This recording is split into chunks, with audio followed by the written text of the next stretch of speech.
Assalamualaikum warahmatullahi wabarakatuh. Halo semuanya, perkenalkan nama saya Manti Julisti. Jadi di video kali ini saya akan menjelaskan materi tentang fekunditas. Fekunditas adalah jenis-jenis semua telur-telur ikan betina yang akan dikeluarkan pada waktu pemijahan. Definisi umum TSB berkembang karena yang pertama ada komposisi telur yang heterogen, tingkat kematangan gonad yang tidak seragam, dan waktu pemijahan yang berbeda. Selanjutnya ada vaginal pada tahun 1976.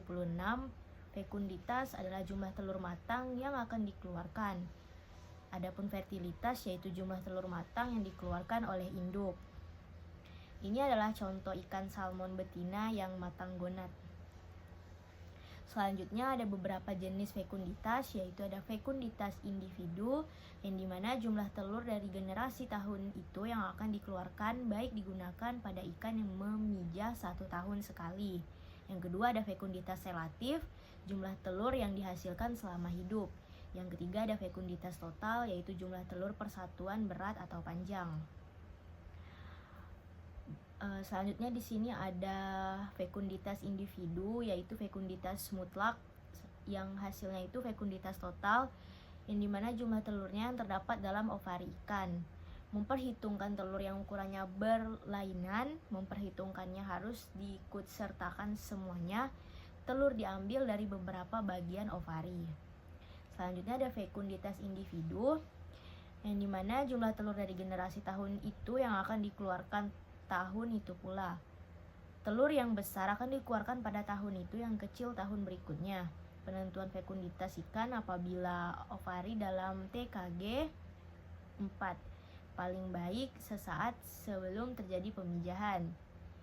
Fekunditas individu jumlah telur yang dihasilkan ikan selama hidup. Fekunditas relatif jumlah telur persatuan berat atau panjang. Ikan yang tua dan besar fekunditasnya relatif lebih kecil. Fekunditas relatif akan maksimum pada golongan ikan yang masih muda. Fekunditas untuk ikan mujair. Sifat mengerami telurnya. Yang pertama ada ovarian fecundity. Jumlah telur matang yang ada dalam ovarium sebelum dikeluarkan dalam pemijahan. Yang kedua ada brooding fecundity, yaitu jumlah telur yang sedang dierami di mulutnya. Fekunditas pada golongan ikan vivipar. Yang pertama ada prefertilized fecundity, yaitu jumlah telur di ovarium sebelum terjadi pembuahan. Yang kedua ada fertilized fecundity, jumlah telur yang dibuahi di dalam ovarium. Dan yang ketiga ada larval fecundity, jumlah telur yang sudah menetas menjadi larva tetapi belum dikeluarkan. Faktor yang mempengaruhi fekunditas. Yang pertama ada umur, yaitu ikan yang pertama kali pemijah tidak sama dengan ikan yang sudah pernah memijah. Yang kedua ada fekunditas ikan bertambah selama pertumbuhan. Yang ketiga ada ikan besar atau tua, telurnya akan lebih banyak dibandingkan ikan yang lebih kecil atau muda. Dan yang terakhir ini, korelasi ini ada batasnya, akan ada penurunan jumlah telur walaupun ikan itu bertambah besar atau tua. Yang kedua ada keturunan. Keturunan yang berbeda mempunyai sifat fekunditas yang berbeda pula. Demikian juga ukuran besar telurnya. Homogenitas populasi keturunan dapat diketahui dengan fekunditas. Heterogenitas dipengaruhi oleh lingkungan. Yang ketiga ada panjang dan berat. Sering dihubungkan dengan panjang daripada dengan berat karena panjang penyusutan relatif kecil sekali, tidak seperti berat yang dapat berkurang dengan mudah. Contohnya ikan salmon dan ikan sidat. Mereka berpuasa atau tidak mengambil makanan sampai pada tempat pemijahan. Yang kedua ada lingkungan. Kurang subur produksinya rendah. Pada kondisi lingkungannya baik, telur dikeluarkan lebih banyak. Stres terjadi reaborsi telur. Stabilitas ketinggian air mempengaruhi fekunditas. Pengurangan kepadatan fekunditas meningkat, ketersediaan nutrisi dan spase. Selanjutnya ada kaidah utama fekunditas. Yang pertama ada sampai umur tertentu fekunditas akan bertambah, kemudian menurun dan stabil. Yang kedua fekunditas relatif maksimum pada ikan muda. Ikan tua kadang-kadang tidak memijah setiap tahun. Yang ketiga ikan yang matang gonad dan memijah lebih cepat memiliki tendensi mati terlebih dahulu. Yang keempat fekunditas relatif menjadi kecil pada ikan atau kelas umur yang jumlahnya banyak.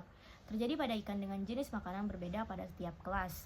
Dan yang kelima, faktor penting yang berpengaruh pada fekunditas adalah makanan berhubungan dengan metabolisme.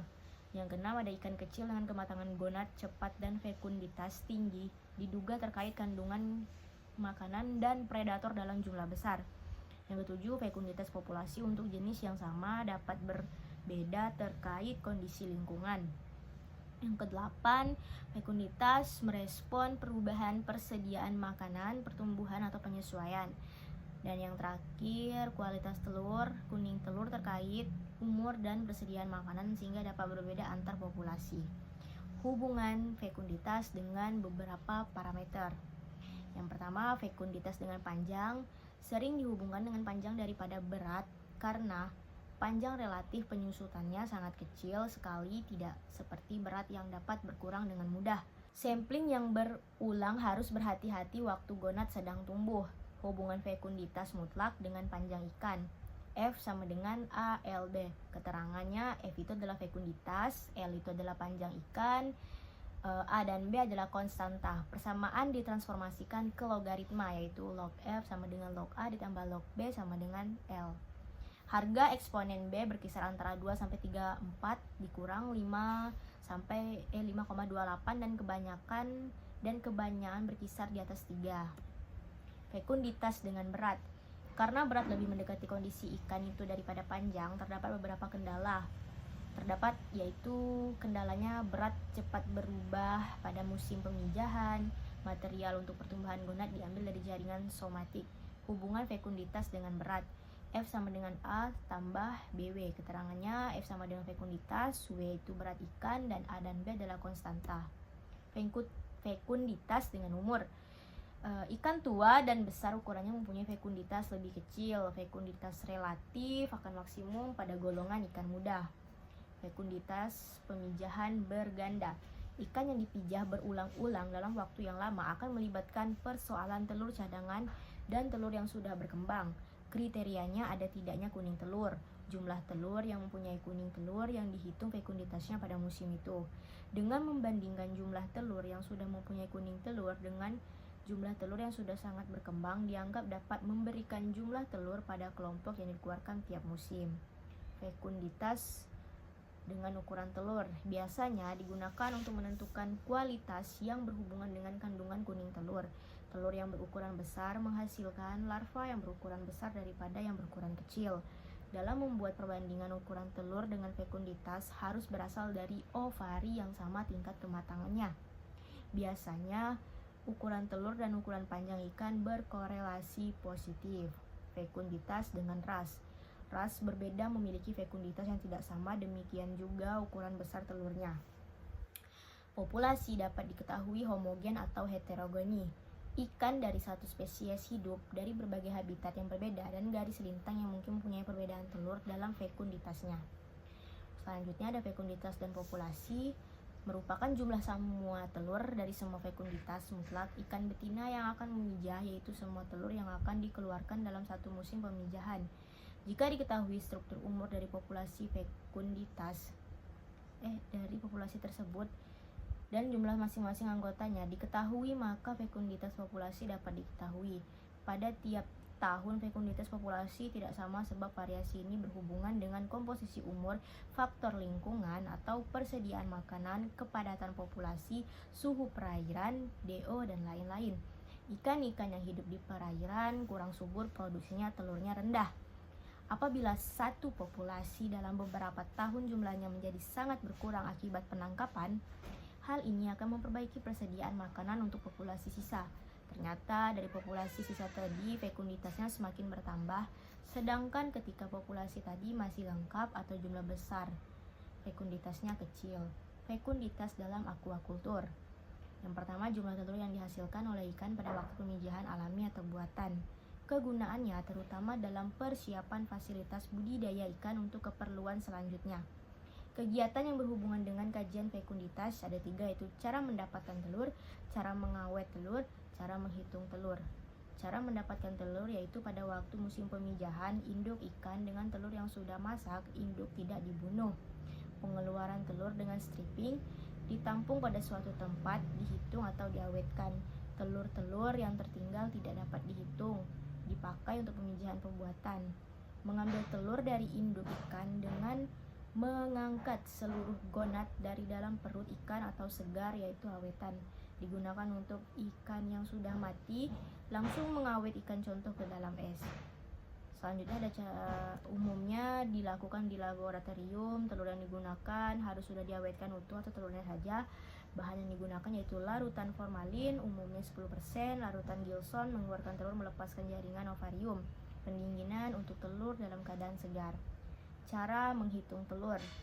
Yang pertama ada menjumlah langsung, yang dilakukan dengan metode menghitung telur yang akan dipijahkan satu persatu. Cukup akurat bagi ikan air tawar yang telurnya sedikit dan ukurannya besar. Tidak efisien karena banyak menggunakan waktu. Selanjutnya ada volumetrik, metode mengukur volume seluruh telur yang dipijahkan dengan teknik pemindahan air.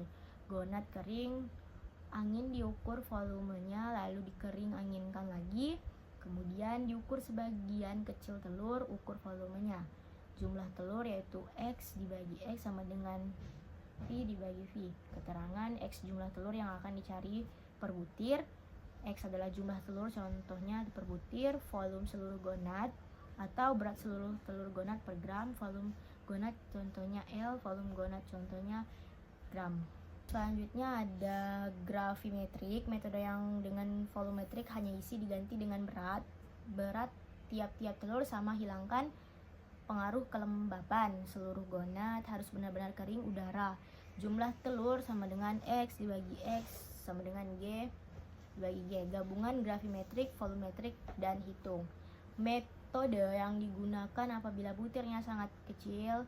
Setelah gonad ditimbang, lalu ambil telur dari berbagai tempat, yaitu timbang sehingga mencapai ukuran tertentu atau Q. Berat telur contoh diencerkan sampai 100 cc. Hitung jumlah telur dari 1 cc cairan. Fekunditasnya F G dikali V dikali X dibagi Q. Keterangannya F itu adalah fekunditas per butir, G itu berat gonad total per gram, volume itu pengenceran cc, X jumlah telur yang ada dalam 1 mili per cc, Q adalah berat telur contoh gram. Sekian materi yang bisa saya sampaikan. Terima kasih.